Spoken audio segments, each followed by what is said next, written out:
Today is Monday, the 6th of October, and it's a big day today in the world of AI because it's Open AI Dev Day coming later. So we've got a bunch of leaks, rumors, potential release pieces of news to get through today. And if this is the first time joining or watching the stream, we spend the next hour basically running through all of the updates from the world of AI. It completely covers news, updates, product launches, stuff like prompts, feature releases, etc. So we can keep you up to speed with what's happening from the world of technology. So if you're looking to keep pace, looking to get ahead, looking for your next idea, this will be the place to tune in. So without further ado, let's jump in to our first stories. Now, as mentioned, it's OpenAI Dev Day today, and this is where a bunch of developers get invited out to OpenAI and they release some stuff. It can be new models, it can be new products, it can pretty much be anything. And we're going to cover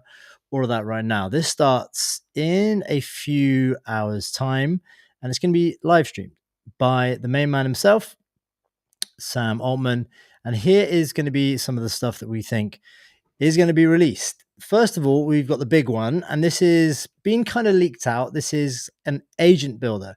If you've ever used something like Zapier or a Make or an NAN, which is basically like an automation platform that enables you to connect different apps together. So once one thing happens in one app, something else can happen somewhere else. So you can create a trigger and an action. Don't worry too much about the complexity, but it looks like OpenAI are going to want to get involved in this as the next piece of software to join the ranks. It's going to be called Agent Builder, and apparently this is what it's going to look like. This was leaked initially, or not leaked, or discovered, we'll call it, by Testing Catalog News. They're an epic follow on X. And yeah, this got some traction. Let's watch the video and then you can see exactly how it works. We can talk through bit by bit. If I can maybe go, no, we're not going to go full screen. Let's play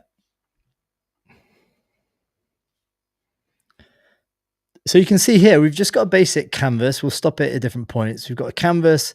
We've got our node-based stuff. So you can add in different nodes, which do different things. We've got a start one, then we've got an agent one. On the left-hand side here, you can see you've got an end, a note, file search guardrails, etc. You've got your MCP servers. If you're not familiar with this, don't be too worried. It's basically an AI way that your application can connect into different tools. So you're thinking Gmail, Google Calendar, Google Drive. You can create custom ones that can connect with multiple tools, but you can actually bring those directly into this agent builder. And I think if we see another little leak down here too, you've got these third-party servers which are created and maintained by others.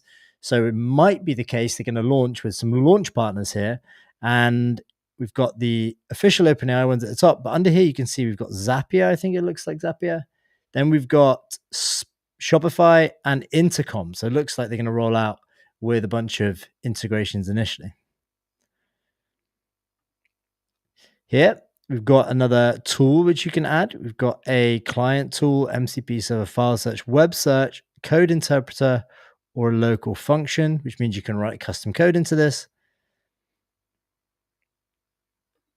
This is also interesting, a widget, a .widget file, which means you'll probably be able to create custom widgets and augment this flow with your own stuff.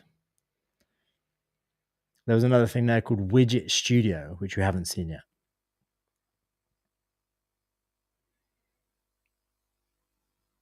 You can add notes. There we go. Hold on, let's go back. We'll see what other connectors we've got in here. Where was that?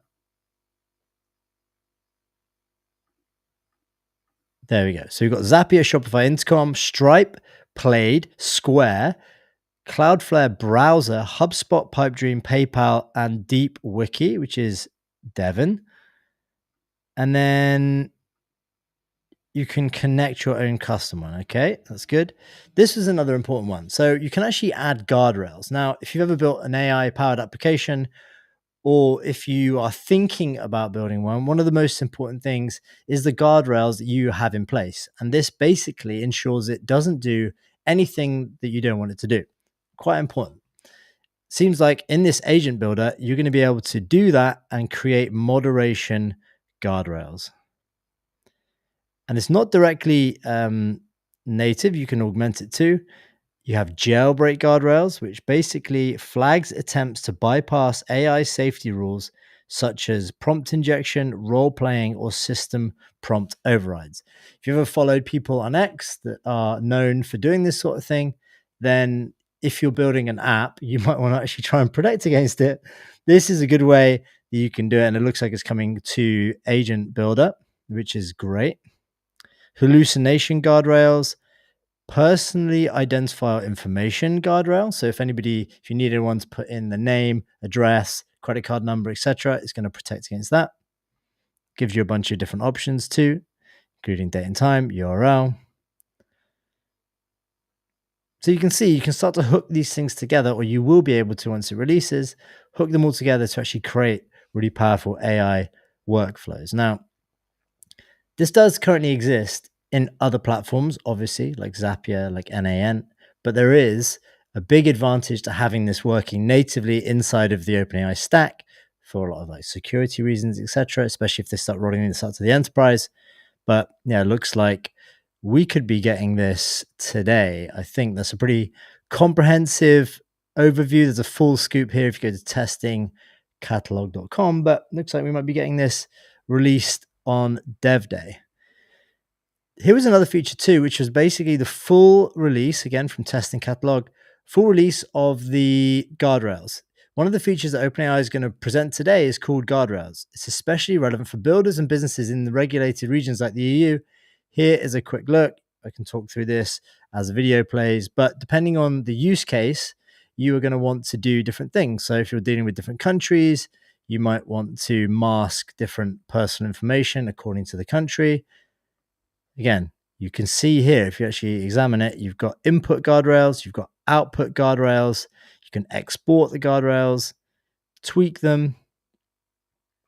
This just gives you more like granular control of what both your application can do, what it can't do, and also what your users can put in and get out of it. So this is going to be really useful if this is actually what we're getting today, especially if you are looking to build any AI apps and you want this to be secure. Okay, prompt injection stuff. That's all good. So yeah, it looks like we might actually be getting guardrails too. Again, full scoop over at testingcatalog.com. This was another rumored feature that may actually be releasing soon. Don't know, it might be an outside shot for today. Not sure if this is going to be the main thing, but there's actually a ChatGPT or OpenAI powered browser potentially on the way. And it references the codename Aura, likely the new OpenAI browser. Were updated to Aura after my previous post. This is from T-Boy, who's also another great follow on X for like really cutting edge updates. As soon as somebody tweaks some code, he'll post an update. It's good to watch. So you can see here the diff changed from Aura to Aura. And this, I think, was the original post. I've realized that Aura is probably the code name for the new OpenAI browser, as there are already mentioned of is Aura, mini root similar to checks for Android, iOS, Electron, ChatGPT, is Aura sidebar, and in Aura in the ChatGPT web app. Okay, so you can see this browser I'm actually using now is Comet from Perplexity. It's got an inbuilt assistant up here in the top corner, which can have conversations with about web pages, summarize stuff, actually create content with you. You can just pop it open.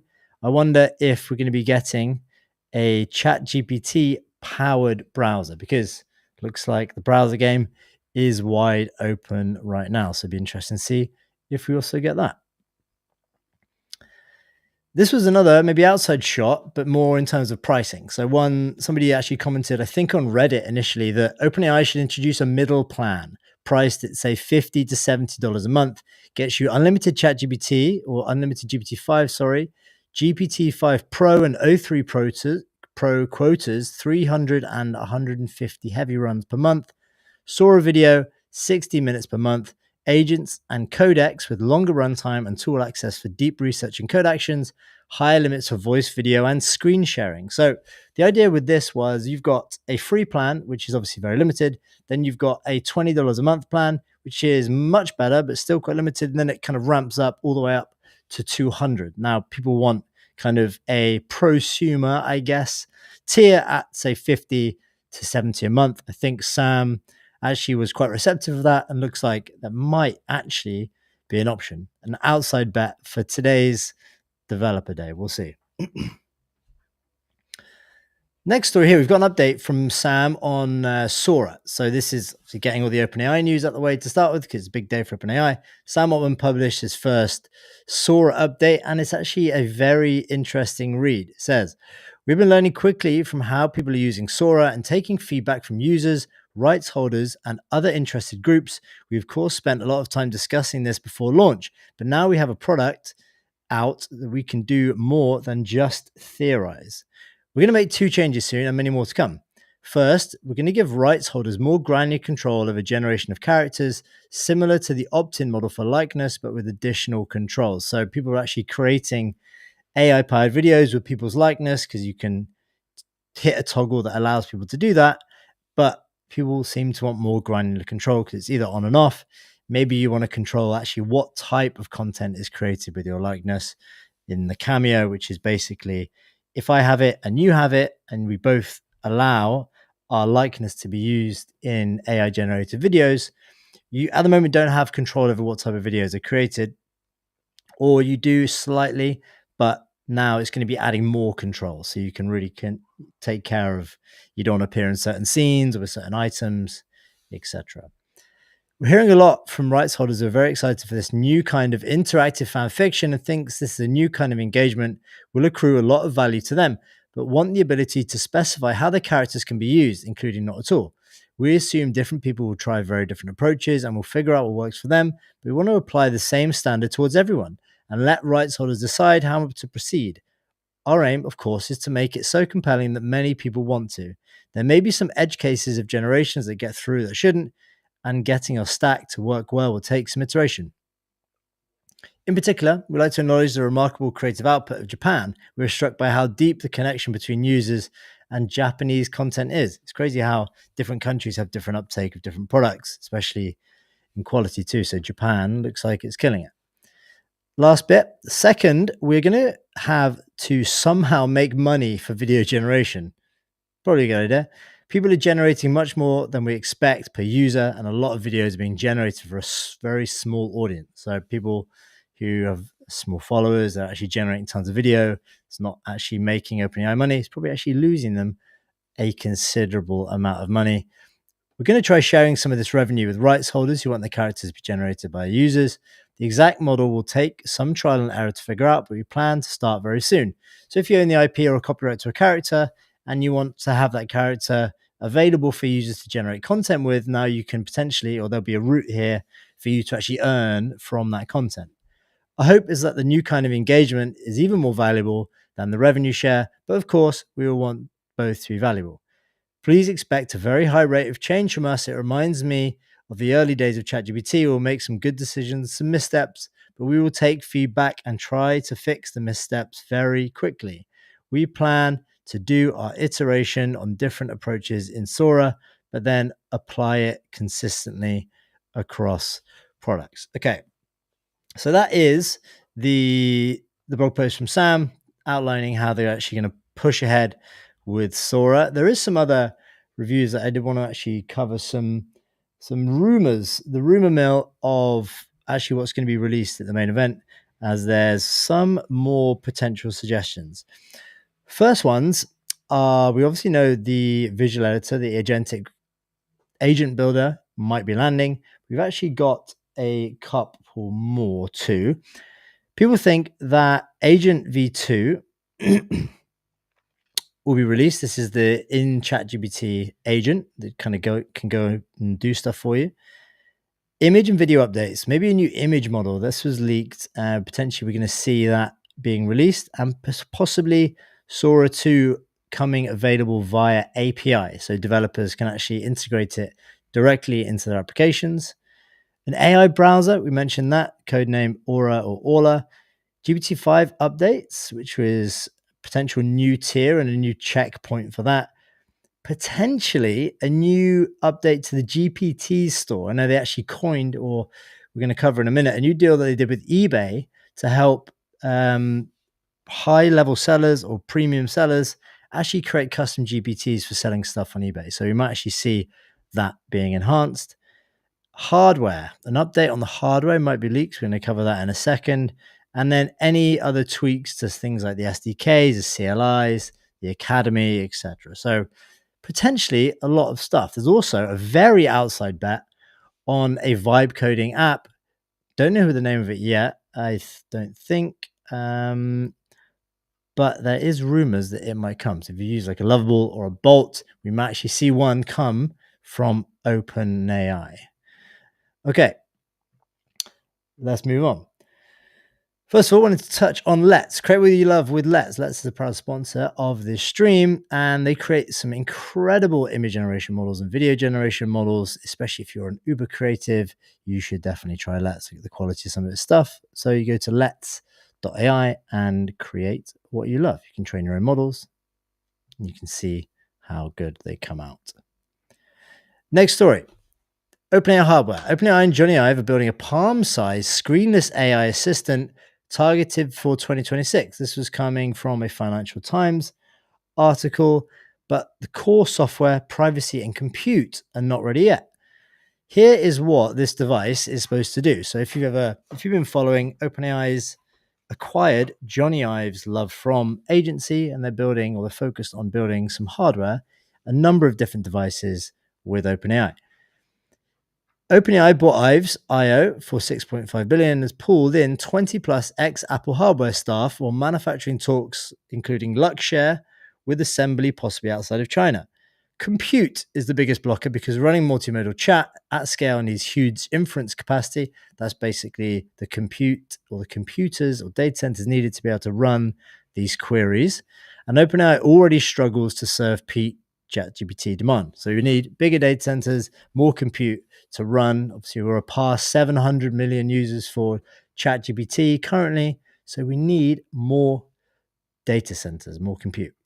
Continuous sensing that builds the user memory creates hard privacy choices about when to capture, what to store, and how to delete or process locally. The market is unforgiving as the Humane AI pin was shut down and offloaded to HP, and the Friend AI pendant drew backlash for being too creepy and for constantly listening. So there's been a few attempts at AI hardware and AI wearables, so it's kind of a tightrope to get right. And now Johnny Ive and OpenAI are taking it on too. We don't exactly know the form factor, but it's hinting at it's going to be a palm-sized device that you can put on your desk, you can carry around with you.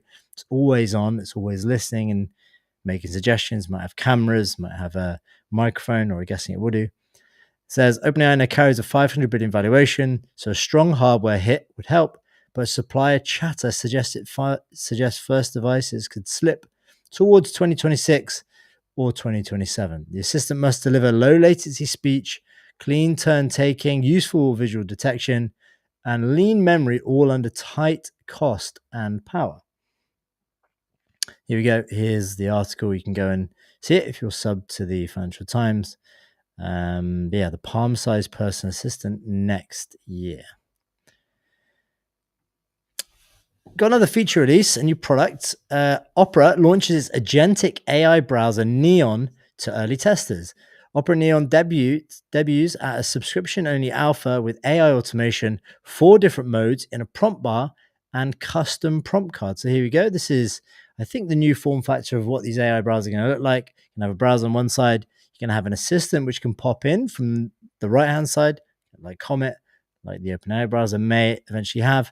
And then it can actually take actions inside of your browser. So if we look into this Neon chat here, you can see you've got summarize, you can explore more, you've got the attachments down at the bottom, so you can paste in images and ask it questions.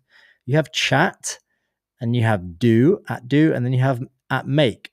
So not only will this be an assistant, but you can actually get it to take actions and actually build apps for you just inside the browser, natively inside of Neon. Pretty neat. Opera's Neon browser is entering the market as a subscription-only early access product targeting users who signed up for early invitations. The initial offer, 9 months for $59, positions it as a paid alpha, aiming at early adopters and testers interested in shaping the product's evolution. Yeah, obviously a tricky one coming in now. Comet is available to everybody. I'm not sure if they expect that to happen, but Perplexity rolled it out to everyone to use. Those purchasing the founder tier gain not only access but direct feedback loop with the Opera development team, dedicated community, early access new features, and eventually the ability to invite others. Okay. So if you want to get in early and get the loop and the scoop into the team itself, grab it. Neon stands out by integrating agentic AI features into Opera, available on Windows and Mac OS. The main entry point is multi-mode prompt for 4 modes. Neon, traditional browsing, chat, AI chat, Do, where the browser acts as an autonomous agent on websites, get it to just take over your screen and do stuff, and Make, a make mode for generating apps, images, and canvases. The sidebar resembles what's seen in Microsoft Edge and other AI browsers, like this one I'm using right now. And the Do mode enables automated website navigation and data extraction, apparently leveraging automation tech similar to Playwright for real browser control, albeit with some latency.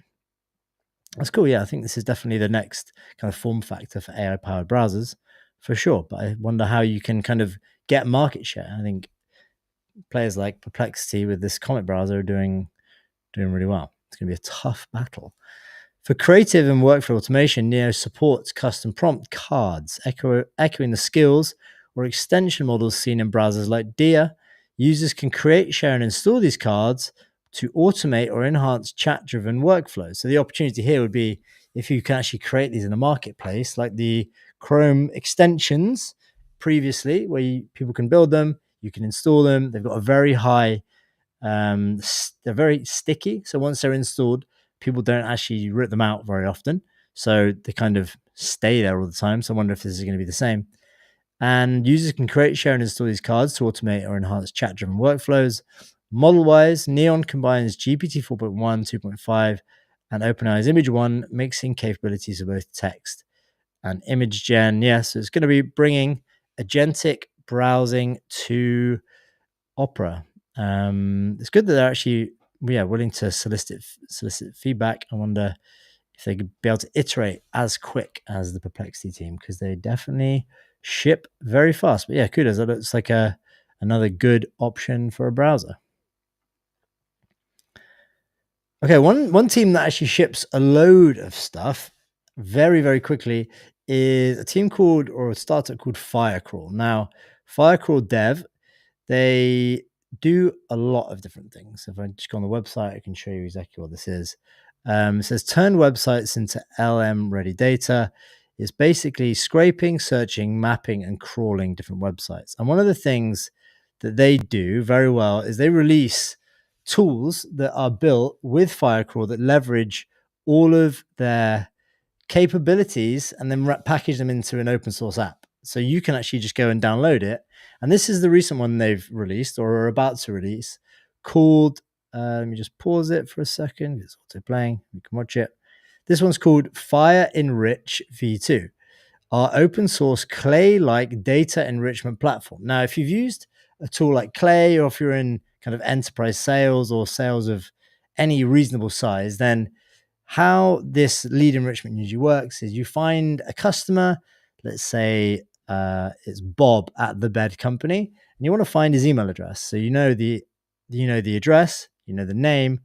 What you can use is an enrichment tool like Clay, and it'll go and it'll hunt for the rest of the details for you. But these platforms are now really good, but the best ones are very expensive. So what Firecrawl have done, they've combined their tools and actually created an open source version, which they're about to release. It says, upload any CSV and our orchestration agent spawns sub-agents that research via Firecrawl Dev, search, and scrape to retrieve your data. And this is how it works. So because it's open source, you can actually download it yourself. You can run it, and you can actually customize it and actually relaunch it as a product if you'd like. So you can see they've actually dropped in a load of email addresses here, and they're getting the name, the company description, the industry, the funding stage, the headquarters, the CEO name.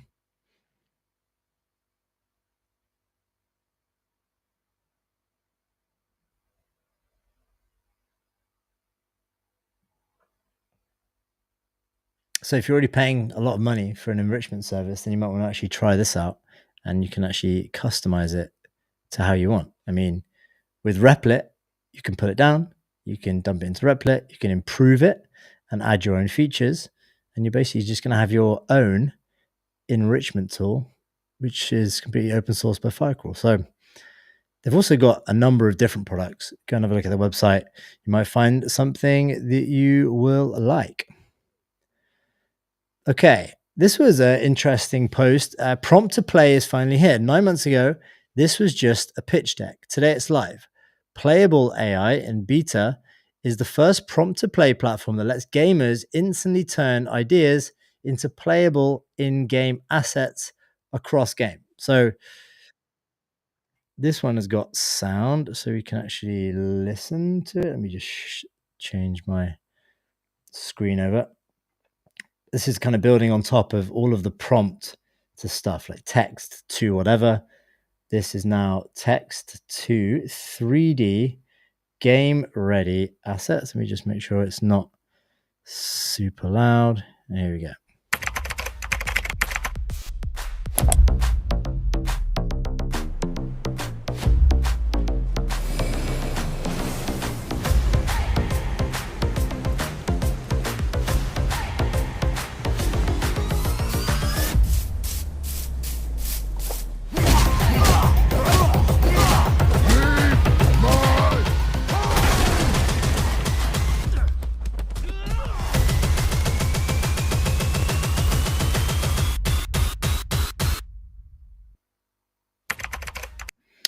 Yeah, pretty cool. And the one thing this is kind of emphasizing is the fact that you can port it different places. So if companies are allowing for AI assets or AI game assets to be created, then surely you'll be able to port them in and out of different games. Maybe there'll be a protocol which allows it, or a file type where you can just import that character and play them across games. So you can kind of take your character with you. You don't have to kind of redesign different characters in different games. But the gaming industry is huge, and now being able to create 3D playable characters with AI just from a prompt seems like it could be good to me. This is a playable AI prompt to play platform available in beta now.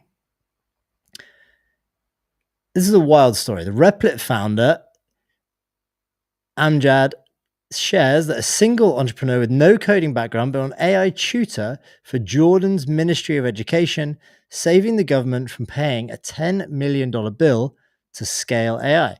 This is a clip from the Network State Conference in Singapore, where he runs through the story.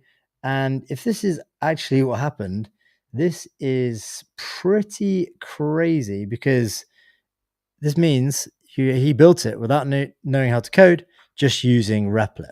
Yeah, government of Jordan wanted to create like an AI tutor for kids, and they went to Scale AI. They gave him $10 million price point for it.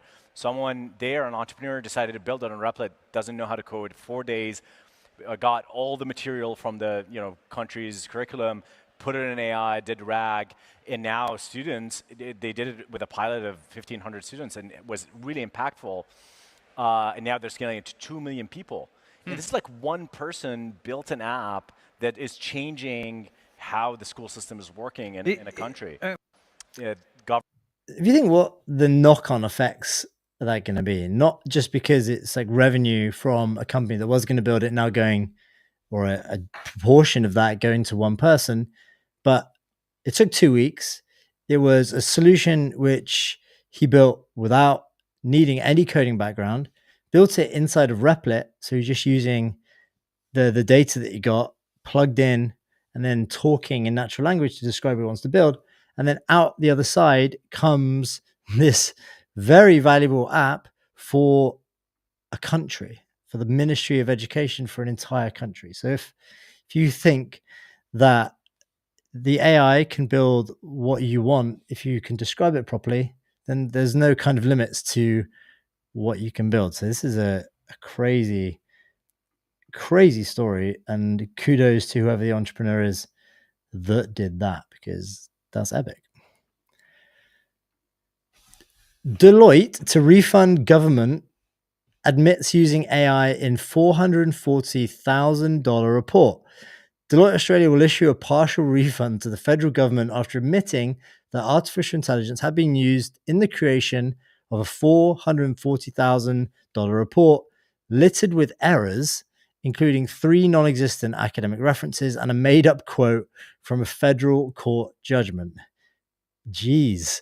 The new version of the report for the Department of Employment and Workplace Relations was quietly uploaded to the department's website on Friday, ahead of a long weekend across much of Australia. It features more than a dozen deletions of non-existent references and footnotes, and a rewritten reference list and corrections to multiple typographic errors. Okay.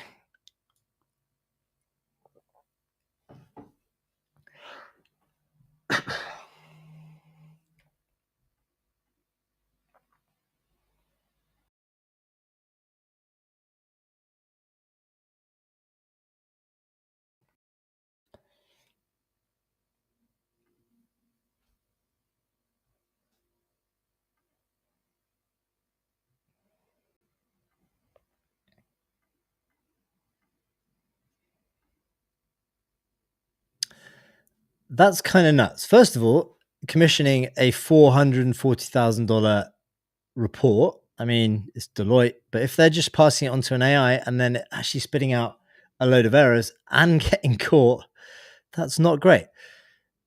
Deloitte Australia has made more than $25 million worth of deals with the Department of Workplace Relations since 2021. I wonder how much AI they used in doing all of that. Says the first version of the report about the IT system used to automate penalties in the welfare system, such as pauses on the dole, was published in July. Less than a month later, Deloitte was forced to investigate the report after the University of Sydney academic Dr. Christopher Rudge highlighted multiple errors in the document. At the time, Rudge speculated the errors may have been caused by what is known as hallucinations by generative AI. This is where the technology responds to user queries by inventing references and quotes. Deloitte declined to comment, so they're paying back $440,000 so far. The incident is embarrassing for Deloitte as it earns a growing part of its $70 billion in global revenue by providing advice and training clients executives about AI. Yeah, if you're doing training, you can't be making those sort of mistakes and then issuing refunds. The firm also boasts about its widespread use of technology within global operations, while emphasizing the need to always have human reviews any outputs of AI. Okay, it just goes through now that generative AI was used. The new version of the report includes a concession in the methodology that generative AI was used for what the firm called traceability and documentation gaps. It goes on here just to outline the references, the mistakes, and what changes were made. It says, this is no longer a strong hypothesis, Rudge said. Deloitte has now issued a confession, albeit buried in the methodology section. Deloitte has admitted using generative AI for a core analytical task, but it failed to disclose this in the first place. The academic said the recommendations of the report could no longer be trusted because the core analysis was done by an AI. Okay, big kind of gap here between what was expected and actually what was produced. I guess if you're using an AI for a task and it can do it way better than a human, then obviously default to the AI. If it makes a couple of mistakes, then probably all good. But if you're creating fake citations and fake references and it gets found out, then your whole report is now put into question. So Deloitte pulled up for a refund to the Australian government to the tune of $440,000. Okay, if your job is a bit risky, a bit on the rocks, or you're looking for a better one, then what better place to go to Teal HQ, proud sponsor of this stream. Better resume, fast search, 6 times the interview, simplify your job search, and land your next job 58% faster with Teal's suite of career tools. Go to tealhq.com. Okay, next story here, talking about jobs in different areas. Radiology. This is bad news for AI-based radiology. Doctor level AI in medicine is still quite far away. This is from rohan-paul.com. Here's a chart. This was pulled out of a paper. It shows board certified radiologists, and a diagnostic accuracy is obviously above 0.8, like 80%. And still, a lot of these models are actually lagging way behind. I mean, if you listen to any of the hype, then you think AI can do every job better than everybody, but actually can't in some aspects currently still. You have above 80% of board certified radiologists. Radiology trainees are above 40%. And then GPT-5 Thinking Pro, OpenAI 3 is still hovering between the 20 and 30 mark. Grok 4 is under, maybe like 15. And then Opus 4.1 is all the way down. And you wouldn't want that to check any of your radiology reports. So yeah, we've still got a way to go. Here's some comments from Rowan. He says, the paper checks if chatbots can diagnose hard radiology images like experts. Finds that board certified radiologists scored 83%, trainees scored 45%, but the best performing AI from Frontier Labs, GPT-5, managed only 30%. So the claims that doctor level AI in medicine is still far away. The team built 50 expert level cases around computed tomography, magnetic resonance imaging, and x rays. Each case had one clear diagnosis and no extra clinical history. And they tested those models. And basically, the blinded radiologists and graded answers were exact, partial, or wrong, but it could still be a load of the models by quite a large margin. More reasoning barely helped accuracy, but it made replies about 6 times slower. Models did best on MRI and struggled more on CT and X-ray. So that's just to say that there's still a long way to go before we hand over all of our medical diagnosis and imaging scans for X-rays, etc., to AIs. A way to go. eBay is giving 10,000 sellers ChatGPT enterprise access. eBay teams with OpenAI to launch a £3 million pilot on an AI Activate program, granting 10,000 UK businesses free access to ChatGPT Enterprise and AI training. So eBay launching a program in the UK, so for 10,000 UK small businesses, working alongside OpenAI to grant them access to Enterprise to see how they can improve their collaboration with actually selling things directly in e-commerce. So the Enterprise version obviously provides additional features, including data privacy controls and higher usage limits. And it says that small businesses account for 3/5 of employment in the UK and half of private sector turnover. So the program targets sellers on eBay with training designed to help them apply AI tools to tasks, including financial analysis, marketing campaigns, and business research. So the chief economist at OpenAI, Ronnie, says, by putting world-class AI tools in the hands of 10,000 UK entrepreneurs, we're investing in the UK's economic engine.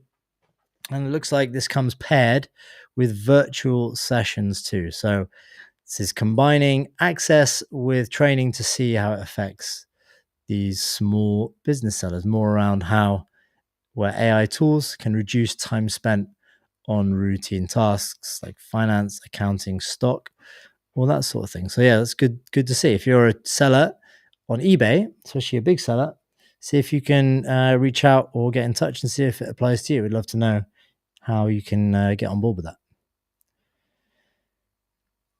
So Jeff Bezos gave a talk at Italian Tech Week, and he was quite excited actually about AI, and he was comparing it to previous booms and busts in technology. And this is what he had to say. He was basically distinguishing AI from harmful financial bubbles, arguing that industrial bubbles creating lasting value through technology breakthroughs that survive even when hype and speculation fade. He says, compares the AI boom to the dot-com fiber optics spending, failed companies but surviving innovations. calls the AI's impact real with potential to transform every single industry, and acknowledges current investor difficulties separating strong AI concepts from weak ones. Emphasizes the technology infrastructure remains valuable after market correction. So the general thesis here is this is a horizontal technology that's going to apply to every single business. And even if companies kind of grow and fail or go boom and bust, then the underlying technology, the whole AI piece, is going to remain. So even if everything does go bust, we're still going to have this incredible period of innovation, or these innovations that are going to stick with us. I wanted to actually play a couple of minutes because obviously Jeff knows what he's talking about and he often speaks some interesting stuff. Let's just play a couple of minutes of. But that is not the biggest impact that AI is going to have. The biggest impact that AI is going to have is it is going to affect every company in the world. It is going to make their quality go up and their productivity go up. I mean, by every company, I literally mean every company, every manufacturing company, every hotel, every consumer products company, et cetera, et cetera, et cetera. And so that is hard to fathom, but it's real.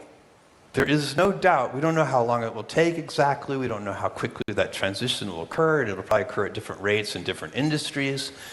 But that is very real. Now, what the stock market does, which is when we think of bubbles, we think of valuations and market caps and things like this, and how many billions of dollars are being invested in these 6 people at a $20 billion valuation, even though they just started yesterday, right? That's very unusual behavior.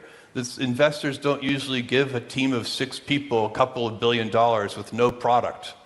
It's rare, and that's happening today. But the great thing about industrial bubbles, this is a kind of industrial bubble, as opposed to financial bubbles, and I'll tell you what I mean by that. If you go back, like the 90s had a biotech bubble. And there were a bunch of pharma startup companies that were designing drugs and using new techniques, and the world got very excited. The investment world got very excited.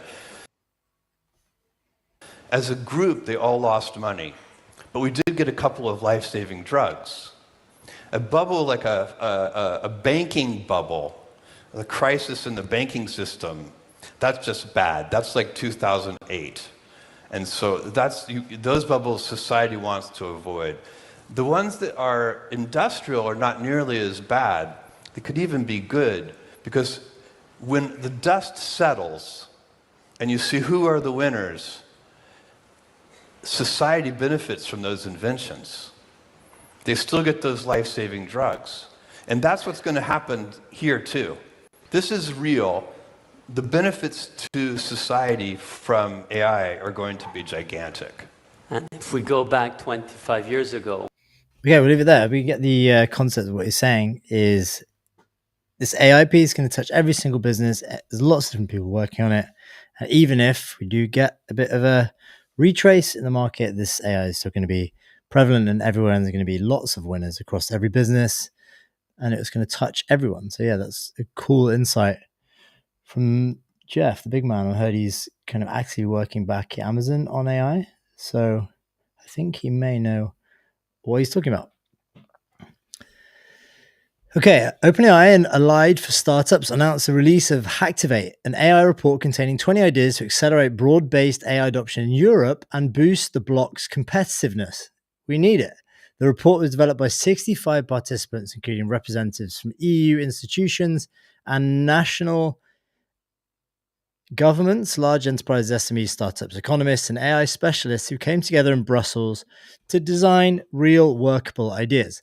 The proposals include an individual AI learning account to empower individuals on their professional journey, an AI champions network to encourage AI adoption by SMEs, a European Gov AI hub for shared public sector resources, and a call for relentless harmonization to advance the digital single market. That's where we need EU Inc. too, to unite Europe under one market. This was again shared by Tibor.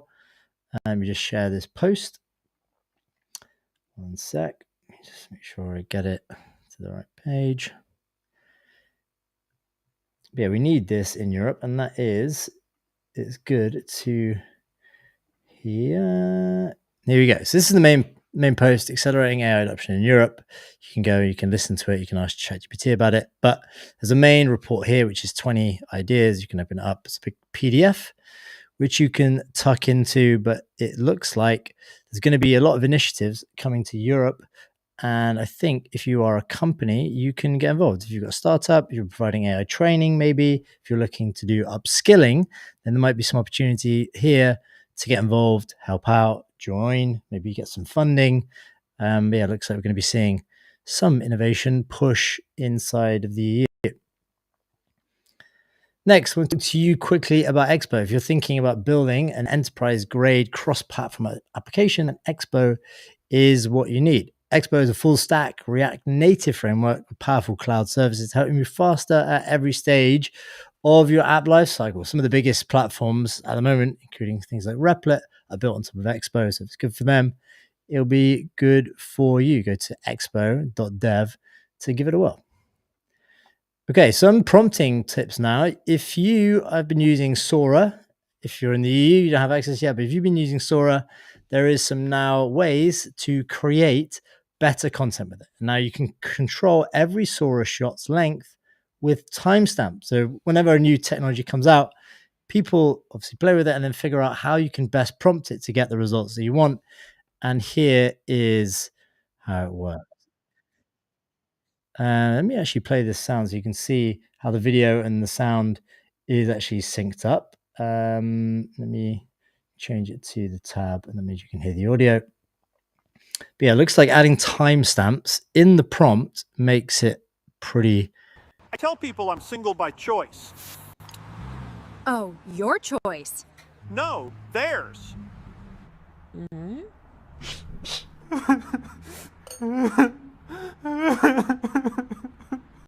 I tell. Okay, so here's how you can try it. Upload the source image and copy and paste this prompt.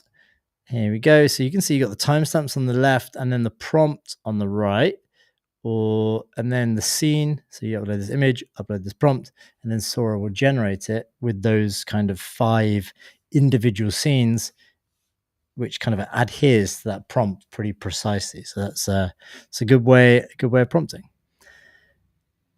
There's another one actually I wanted to share. Let me just make sure we can switch.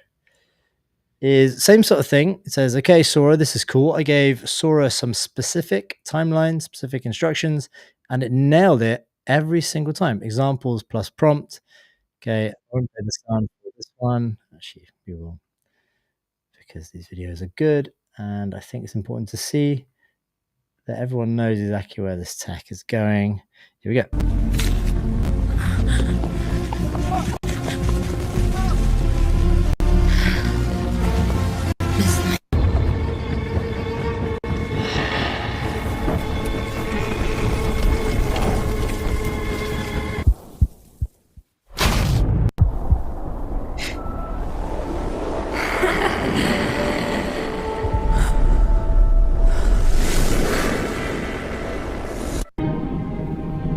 It's crazy.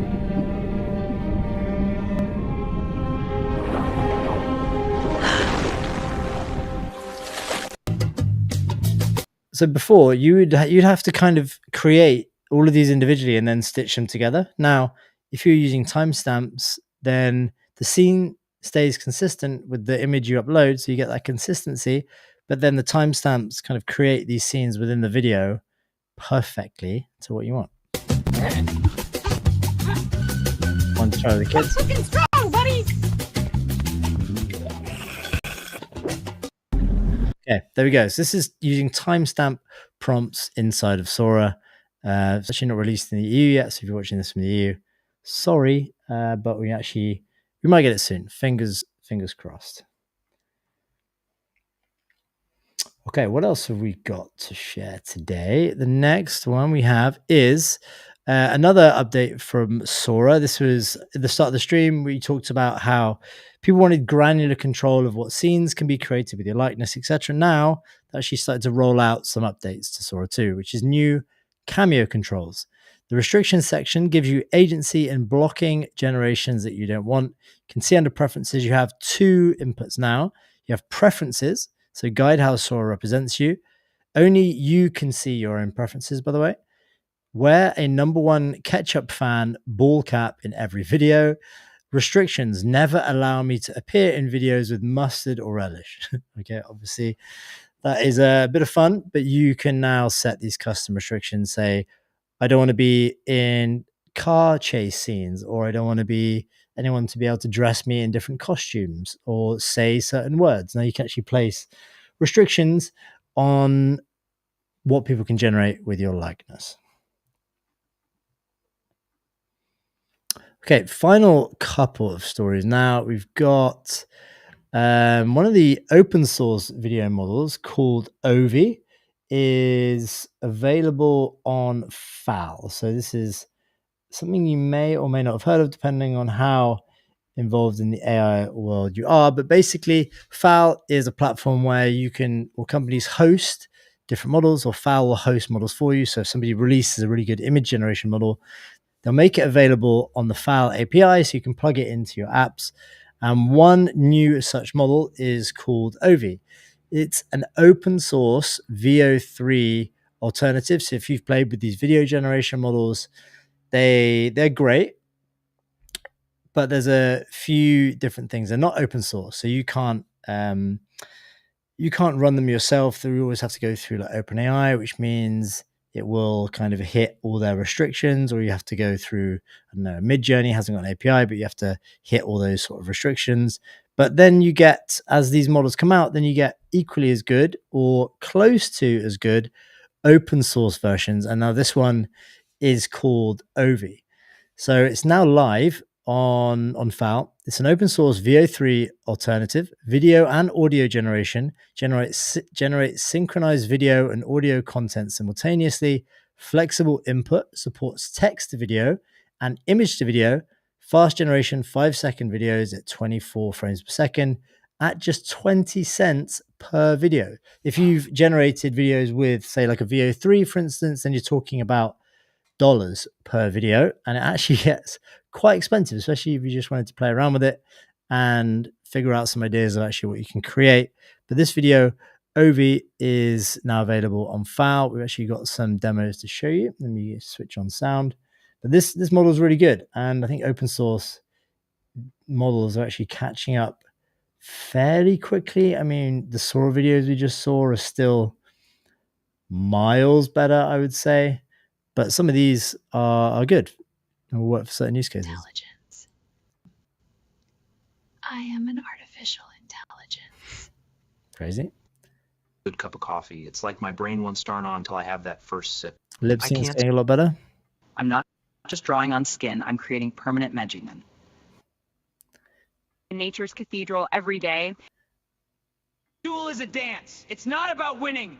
It's about honor and skill. Okay, if you want to try this out, you can go to FAL. I think they've actually got a UI that you could try. If you go to fal.ui, you can press get started, log in, and you can actually play with each of the models. And there's loads of them. There's VO3, there's Flux, there's Kling, and you can actually try them out. But now the open source model is available on there too. Let me just make sure I show you the right site. Over 600 generative media models ready for production. So depending on kind of what your use case is or what type of content you're looking to create, it could be for your business, it could be for a project, you're going to find a suitable model hosted on FAL. So it's fal.ai. Okay, another prompting tip. This might be if you are just looking to get better at prompting it in general.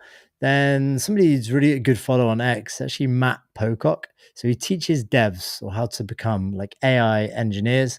And this is actually one of his simple, but I thought a really useful prompt that I wanted to share.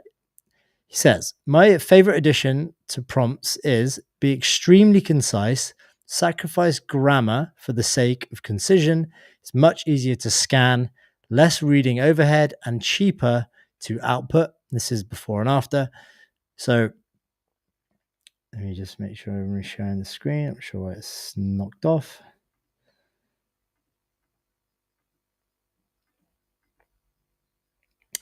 Okay, it says, how would you improve the design of this website? Don't write any code, just give me suggestions. Then it goes on to actually give like a bit of a long response here. And then if you compare that to the next one where he says, how would you improve the design of this website? Don't write any code, just give me suggestions. Be extremely concise, sacrifice grammar for the sake of concision. And then he goes bullet points. Visual hierarchy, hero video too large, dominates page, add white space between sections. So you have to read all of these paragraphs. It actually just makes the overall responses to whatever query you're passing to AI better. So if you're just having a chat with like ChatGPT and you don't want to just read these huge paragraphs, just a simple addition of be extremely concise, sacrifice grammar for the sake of concision, and you actually just get overall better responses. Now, if you did want to dive into prompt engineering in general, because I think in the future or from now on, likelihood is you're going to be spending a lot of time talking with AIs or going back and forth with ChatGPT, with Claude, Kimi, whatever version of AI you're using, and how you actually structure your prompts really changes the outcomes that you're going to get. So if you can design better prompts or prompt better, then you're going to get a better output. And this will apply to, I don't know, creative projects or to your work. Better in, better out. Now, Anthropic have a really good guide on this, and they show you how to create great prompts. This is a prompt structure like task context, tone context, background data, examples, etc., etc. And if you want to actually dive into this, I advise watching this video from Matt Prompting 101, Claude, Code with Claude. And then there is the Anthropic prompt structure guide. I think it's on their blog that you can go and track down. But yeah, write better prompts and get better stuff out the other end. This is a final bit of news that actually came out, I think, just under like an hour ago. From AMD. Today, we're announcing a multi-year, multi-generation strategic partnership with OpenAI that puts AMD compute at the center of the global AI infrastructure build-out. They've signed for a commitment for 6 gigawatts of AI infrastructure, an initial 1 gigawatt deployment of AMD Instinct series GPUs, capacity beginning in the second half of 2026, enabling very large-scale AI deployments and advancing the entire ecosystem. There's a fun fact about Lisa Su. I think she's actually the cousin of Jensen, the founder of NVIDIA. So AMD and NVIDIA all winning at the same time. I think there's actually a post on AMD, which I wanted to share. But this is actually a very big deal. I think the stock has rocketed up. There we go. Here's the AMD stock up 30% today. So if you're a stockholder in AMD, congratulations. If you foresaw that NVIDIA weren't going to be the only ones taking all of the money from the AI race, congratulations to you. But yeah, we've got a multi-year deal with AMD. Here's the Kobeissi letter. AMD stock soars 25% on the news that OpenAI is taking up to 10% stake in the company. OpenAI will deploy 6 gigawatts of AMD Instinct GPUs, beginning with a 1 gigawatt rollout in 2026. The market likes it, goes to 35%. AMD is on track for its single biggest market cap gain in history. So overall, nothing slowing down. AI demand is off the charts. Everybody needs more compute. They need bigger data centers for training. They need bigger data centers and more GPUs for inference, which is people chatting with ChatGPT, creating images, creating videos, talking to it, live voice. All of this needs to run on huge data centers with lots of GPUs. And whoever can build them, whoever can provide the infrastructure, is going to be a safe bet. I don't think we're anywhere near satisfying the demand for AI. I think everything that gets released just kind of goes parabolic, and AMD are now kind of getting in on the piece of the pie too. So this was, I think, the magic number that Sam Altman threw out there a while ago was 7 trillion invested into AI infrastructure, and I think we're getting bigger and bigger chunks towards it. The other big one to watch out for is Colossus 2, which is going to be the biggest data center being built out by Elon, and xAI, which should be starting to come on stream over the next 12 months. But yeah, we'll see. Overall, a lot of news in AI land today. Look forward to Dev Day in a few hours. We're going to see some product releases and we'll figure out exactly how many of our predictions, the rumors were right, and how many businesses or startups will have to pivot because of it. But yeah, that's it for today. Thanks for tuning in.